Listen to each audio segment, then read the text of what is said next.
3 రాశుల వారికి అదృష్టం, భారీగా ఆర్థిక లాభాలు. నీచభంగ్ రాజయోగం ఇచ్చిన శుక్రుడు. వేద జ్యోతిష శాస్త్రం ప్రకారం గ్రహాలు ఎప్పటికప్పుడు తమ స్థానాన్ని మార్చుకుంటూ ఉంటాయి. దీని వలన కొన్ని శుభయోగాలు మరియు రాజయోగాలు ఏర్పడతాయి. శుక్రుడు 25 ఆగస్టు 2024న ఉదయం 12:59 కన్యా రాశిలోకి ప్రవేశించాడు. ఈ శుక్ర సంచార సమయంలో నీచభంగ్ రాజయోగం ఏర్పడుతుంది. ఇది చాలా పవిత్రమైనదిగా పరిగణిస్తారు. సుమారు ఏడాది తర్వాత ఈ యోగం ఏర్పడింది. శుక్రుడు కన్యా రాశిలోకి ప్రవేశించడం వల్ల కొన్ని అదృష్ట రాశుల వాళ్లు నీచభంగ్ రాజయోగం నుండి అపారమైన ప్రయోజనాలను పొందే అవకాశం ఉంది. జీవితంలోని ప్రతి అంశంలో విజయాన్ని ఇస్తుంది. కెరీర్, వ్యాపారాలలో పురోగతిని కలిగిస్తుంది. సెప్టెంబర్ 18 వరకు ఈ యోగం ఉంటుంది. తర్వాత శుక్రుడు తులా రాశిలోకి ప్రవేశిస్తాడు. నీచభంగ్ రాజయోగం అంటే ఏమిటి? వేద జ్యోతిష శాస్త్రం ప్రకారం నీచభంగ్ రాజయోగం శక్తివంతమైన, బలమైన రాజయోగంగా చెబుతారు. జీవితంలో వివిధ పనులను నిర్వహించగల సామర్థ్యాన్ని కలిగి ఉంటారు.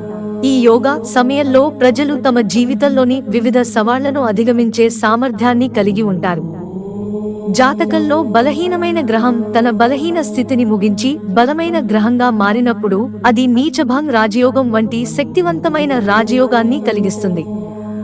ఈ రాజయోగం ప్రభావంతో అదృష్టం పొందే రాశులు ఏవో చూద్దాం. కన్యా రాశి. కన్యా రాశి లగ్న గృహంలో శుక్రుడు నీచభంగ్ రాజయోగాన్ని సృష్టించాడు.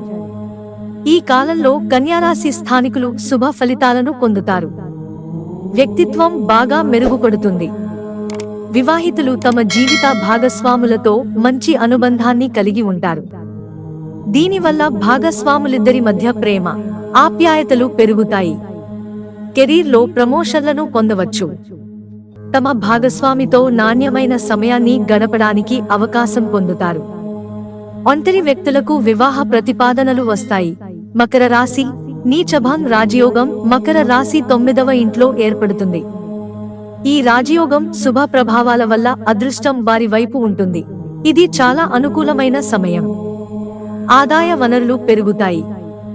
ఇది ఆర్థిక స్థితిని బలపరుస్తుంది. డబ్బు సంపాదించడానికి అవకాశాలు లభిస్తాయి. మీ పెండింగ్లో ఉన్న పనులన్నీ ఇప్పుడు పూర్తవుతాయి. పనికి సంబంధించిన పర్యటనకు వెళ్లే అవకాశాలు ఉన్నాయి. ఈ కాలంలో శుభ, మతపరమైన కార్యక్రమాలలో పాల్గొంటారు.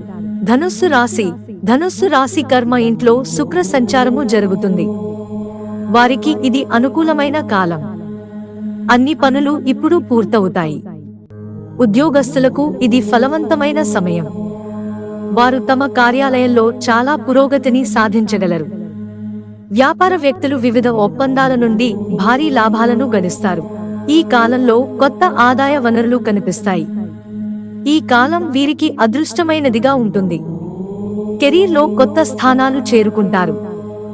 వ్యాపారం విస్తరించుకునేందుకు ఇది గొప్ప సమయం. ఆర్థిక జీవితంలో అపారమైన లాభాలు ఉంటాయి. మిత్రులారా, ఛానల్ సబ్స్క్రైబ్ చేసుకోవడం మర్చిపోకండి.